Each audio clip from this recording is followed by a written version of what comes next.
Coming up on this edition of Community Insider, slip away and discover a romantic hideaway at Butterfly Hollow Bed and Breakfast. That's coming up on this edition of Community Insider. So this is one of our more popular rooms. The rooms are named after the three children, this being Layton's porch. It gets its name because of the screened-in porch, which gives you a little privacy compared to the other sitting areas of the home. But as I mentioned earlier, each room has their own private bathroom. This particular room has a little private porch, as well as a queen-size bed.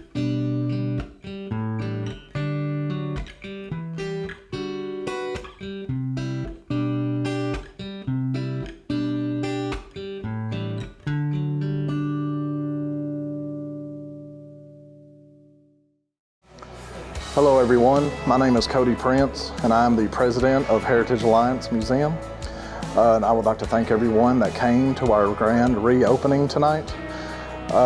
We've spent a few months reorganizing the museum, kind of opening the space up a little more, brightening it up with LEDs.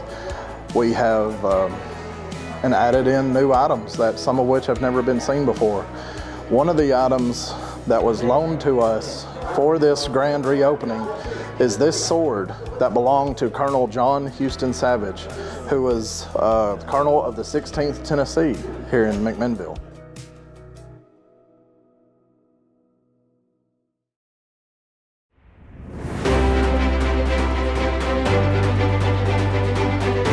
Welcome to another edition of Community Insider.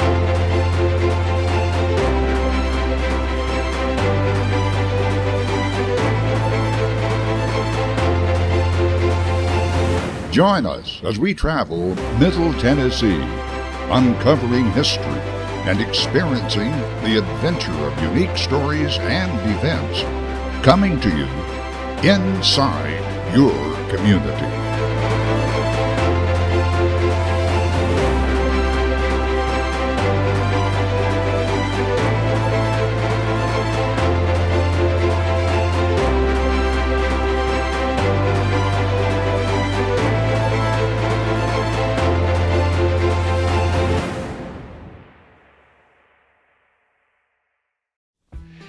I'm Dave. I am the owner of Butterfly Hollow Bed and Breakfast here in Gordonsville, Tennessee. And as you can tell behind me, I'm a 1899 farmhouse that we converted into a full-time bed and breakfast in 2014.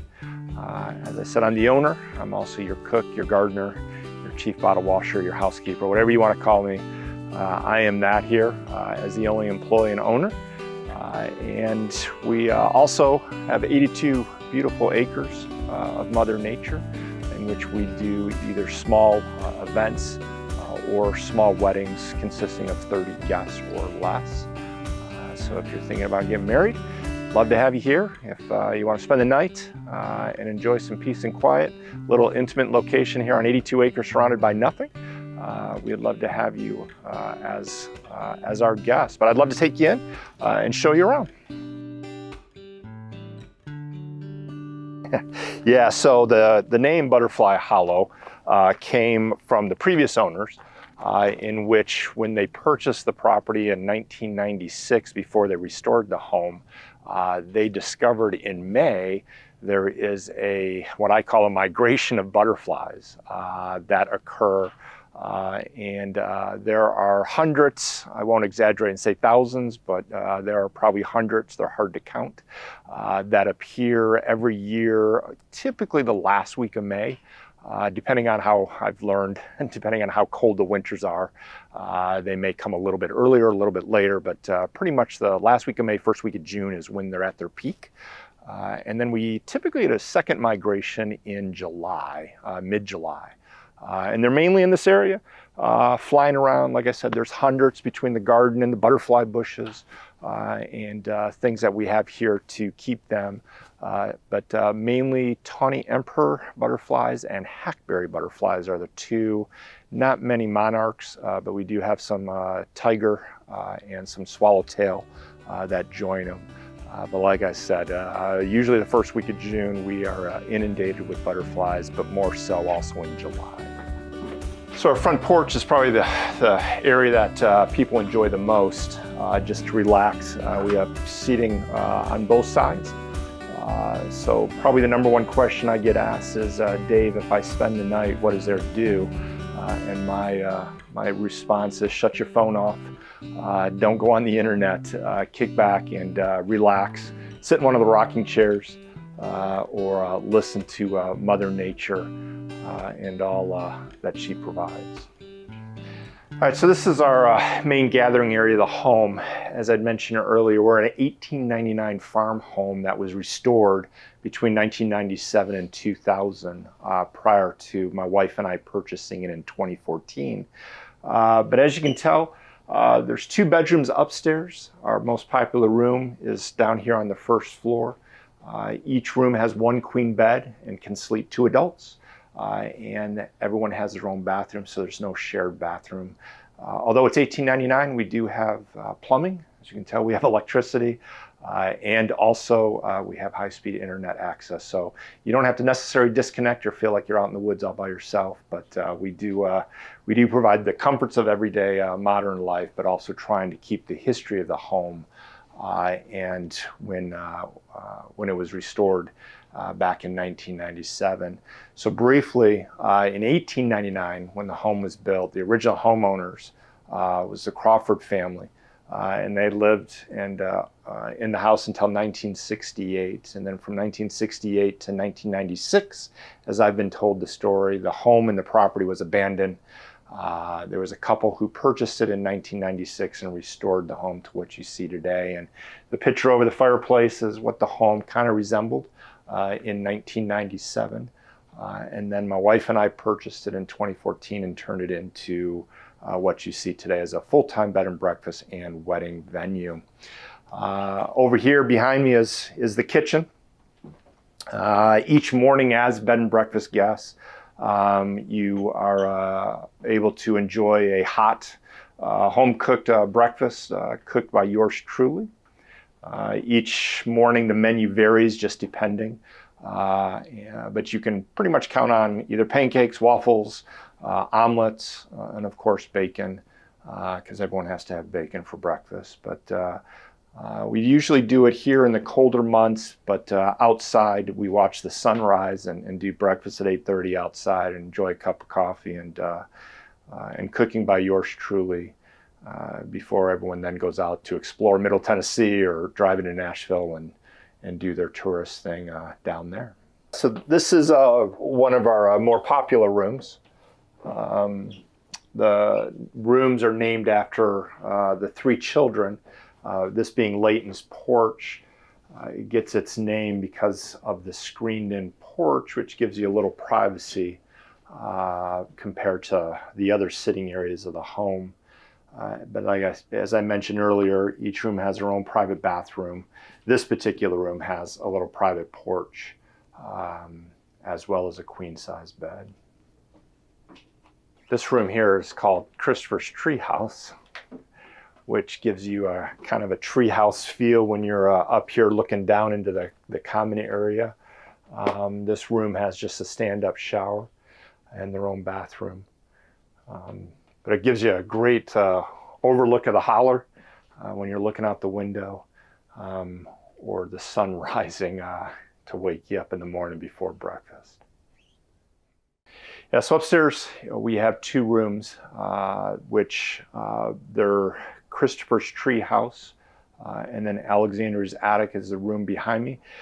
A lot of people always ask, Dave, where'd you come up with the names of the rooms? And we just named, having 3 children myself, we have 3 rooms. I thought it was fitting.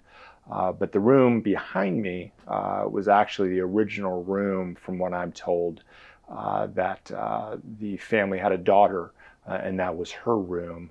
But being an attic feel, being upstairs, we just thought it would be fitting to name it after our daughter, being Alexandria, and keeping the name Attic. And then Christopher's Treehouse is just giving you the feel of being in a treehouse as you're looking out the window into the common area below. But individually, each room is sold individually. You don't necessarily have to buy all 3 rooms or purchase the bed and breakfast as a whole. So at any given time, there could be 3 couples. As I mentioned, each room has 1 queen bed. So we're not necessarily built to have 3 or 4 people in the room. It just would be only accommodate 2. Breakfast is included each morning. But the main focus of the house is not to be inside. Being on 82 acres out in a holler, our really primary focus is to make sure that after you check in, after you get settled in, is that you go out and enjoy the property. There's various places to sit, there's benches. We have about a mile of walking trails that you can walk, and there's benches that are throughout the trail where you can sit down. There's some people that do a little bird watching. There's some people who wish they could come hunt.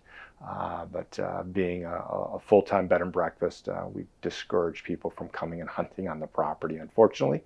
But it is one with nature. I always say it is an intimate location where you could come to celebrate an anniversary, celebrate a birthday, surprise your spouse with a weekend getaway. I actually have a reservation the first week of February where they're coming as a baby moon. Their first child, and they figure before life gets crazy, they're going to escape and enjoy 2 nights here at Butterfly Hollow before they become parents. So it really is meant to be a place not necessarily for couples only, but if you have families, teenage children, even young adults that you just wanted to do a small family reunion, you could rent all 3 rooms and take the place over and still get breakfast each morning. But then you and your family could enjoy the property for a day or 2 as well. We, in 2017, built the cabin behind me. It is unique in the sense that we call it a log cabin, but it's actually made out of concrete. So the logs of the home are precast concrete logs. So in 127 years, like the bed and breakfast, this will still be standing here. It's a little unique in the construction, but we sell this as a vacation rental. So if you don't want yours truly to cook your breakfast, you want your own space, this is an option that you can purchase on our website, and it's only through our website. And it is actually a vacation rental home where you have the ability to have a fully stocked kitchen, to do your own cooking. There's a grill, you can grill out at night. But it too has 2 bedrooms. Each bedroom has 1 queen bed. So it could be you and another couple, you and a couple family members. But it is intended to be a cabin where you have your own space, you do your own cooking, but you also get to enjoy the 82 acres of Butterfly Hollow to also relax, rejuvenate, or just get away for a quick weekend. So if you're interested, you are more than welcome to check out our website. It's just butterflyhollow.com. Again, at Butterfly Hollow Bed and Breakfast, our phone number is 615-784-8551. Or you can email me. It's real easy to remember. It's just Dave at butterflyhollow.com. Again, we're located in Gordonsville, Tennessee. If you're familiar with Middle Tennessee, we are just south of Carthage and just 3.5 miles off the Interstate 40.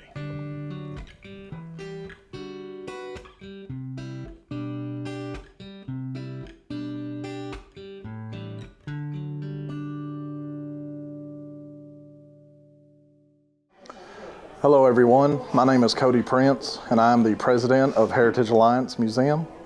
And I would like to thank everyone that came to our grand reopening tonight. We've spent a few months reorganizing the museum, kind of opening the space up a little more, brightening it up with LEDs. We have and added in new items that some of which have never been seen before. One of the items that was loaned to us for this grand reopening is this sword that belonged to Colonel John Houston Savage, who was Colonel of the 16th Tennessee here in McMinnville. His law office still stands on Court Square. He's the one that erected the 16th monument in front of the courthouse, and he is buried down in Depot Bottom. This is just an example of one of the items that we can showcase here in the museum. Now this is on loan, so this is not going to be seen very often. This actually belongs to the Sons of Confederate Veterans, and they were kind enough to loan it to us for the grand reopening event. But we do have multiple items that folks can view. The displays will be changing out, so you can stop in at different times and you'll see things that you've never seen before. So join us as we take a look through the museum right quick. So some folks may be wondering what exactly the grand reopening entails. Well, back during the summer, we shut down the museum and we rearranged absolutely everything in here. We opened the space up, we added some items, we took some items down to smaller displays.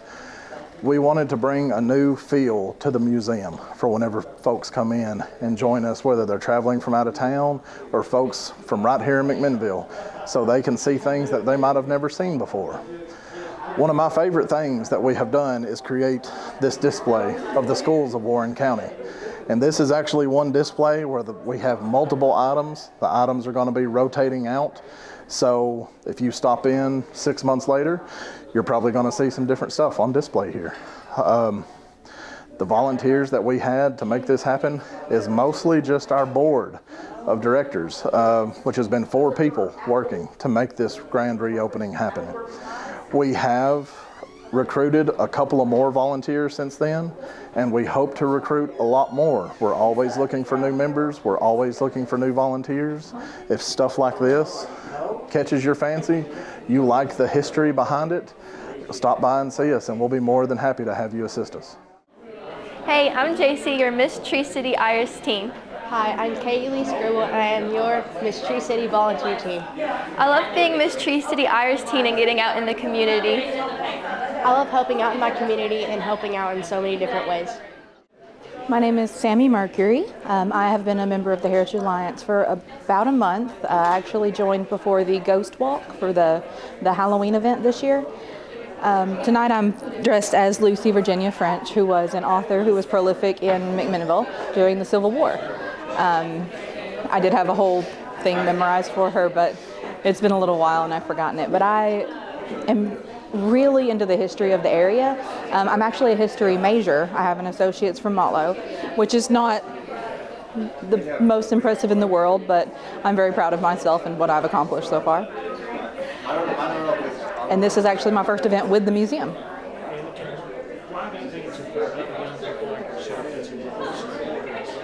Well, it's not just something like this. I think it's really important that people be aware of the history of an area, just because like you can live somewhere your whole life and have no idea of what's gone on the streets you're walking down. It's absolutely fascinating to know that, like for instance, Warren County, McMinnville specifically, actually changed hands 7 times during the Civil War. And I learned that when I was researching for Miss French. The thing that I enjoyed most about the Ghost Walk was getting to know everybody else that was involved in it and meeting their characters. Everyone that was there got really into it, and I got to learn about Dad Lively, who did a lot of photography for the area. Dr. John Black was actually located very, very close to me. He's a doctor and one of the founders of the Black House. And I actually did not know that before I started. My good friend Trevor was William H. Magnus, or Magnus Library. And you just learn a bunch of new things that you didn't know before. It's not what you would think of when you do a ghost walk, because it's not exactly scary or creepy, but it's just really cool. I'm Melody Krim. I got involved with Heritage Alliance because Cody Prince roped me in. He said I had a lot of good ideas and they needed somebody like me, and I was like, I don't really know a lot about history. It was definitely not my strong subject, but he pulled me in anyway, and I kind of got stuck here, and I'm loving it and learning a lot. And since we did this whole remodel and went through a lot of stuff trying to find new things to exhibit, I've learned a lot about the town and learned to love it even more. And we're just really excited that we're back open and that everybody can come in and just see everything that we've done and where we're going from here. Another one of our features that has stayed the same is our Dottie West display. We have dresses, stage uniforms that Dottie actually wore on stage, but we also have a gingham style dress that Dottie's mother made for her when she was a girl. Now this dress has actually been featured by the Country Music Hall of Fame They have asked to borrow it, and they've recently contacted us asking if we still had this dress, so you might see this dress again at the Country Music Hall of Fame. Dottie West is one of our permanent displays here at the museum, so if you ever stop in, be sure to see what we have on Dottie. And this is something we will be swapping items out on. We have numerous uniforms of Dottie, numerous photos, and one photo that we just found of Dottie was her graduation photo from the high school here in Warren County. So make sure you stop in and see this display. My name is Crystal Tanner. I currently serve as the treasurer for Heritage Alliance. I've been with the organization on and off since 2009. Crystal, you have been fundamental in young people getting involved with caring about history. Why do you love history so much? I know you love photography, but really what got you into this? Well, so I remember probably around the time that we had the first Dottie West Fest downtown. And we never came downtown, but that particular time we did. My dad wanted to see Charlie Daniels, so we came down. And there was a lot of things going on, and that was one of the first times that I do recall getting to go into one of the buildings that was downtown. And I remember coming into this, I believe it was around the time of my senior year of high school, and then immediately after they started the downtown revitalization, and we actually have some stuff for that, and it'll be on display later on. I was in Collins River earlier, and I do know that they have a print on their wall. So, I mean, there's history in every spot that you go in downtown. All right, so the display you're standing in front of, tell me just a little bit about this. This is beautiful. Tell me why you'll be able to, you'll be featuring servicemen and women, something to that degree. The display that I'm standing in front of, it was one of the first ones that we redid and had done in this museum when we decided to revitalize the museum and bring it up to some of the standards for the nation. This is very important. These men and women fought for our freedom in this community, and you know, we just had Veterans Day, and we show our support and stand behind them.